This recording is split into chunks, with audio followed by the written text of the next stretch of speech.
Hey everyone, and welcome back to the channel. So in this short video, I'm going to share with you two new frying pans that I ordered.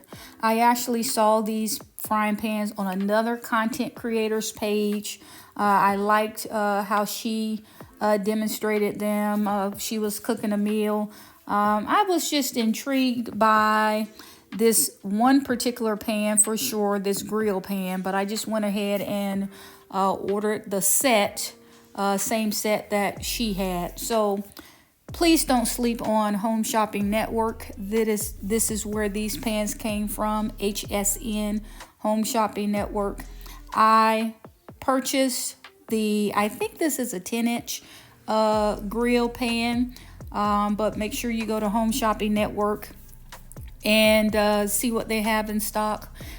This is specifically for doing my burgers indoors, just like the other content creator did for her home or for her meals.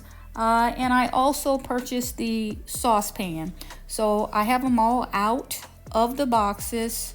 This third pan over here with the lid off was just a throw-in that I ordered only because it was on sale. I'm always happy to get a sale. But check out Home Shopping Network.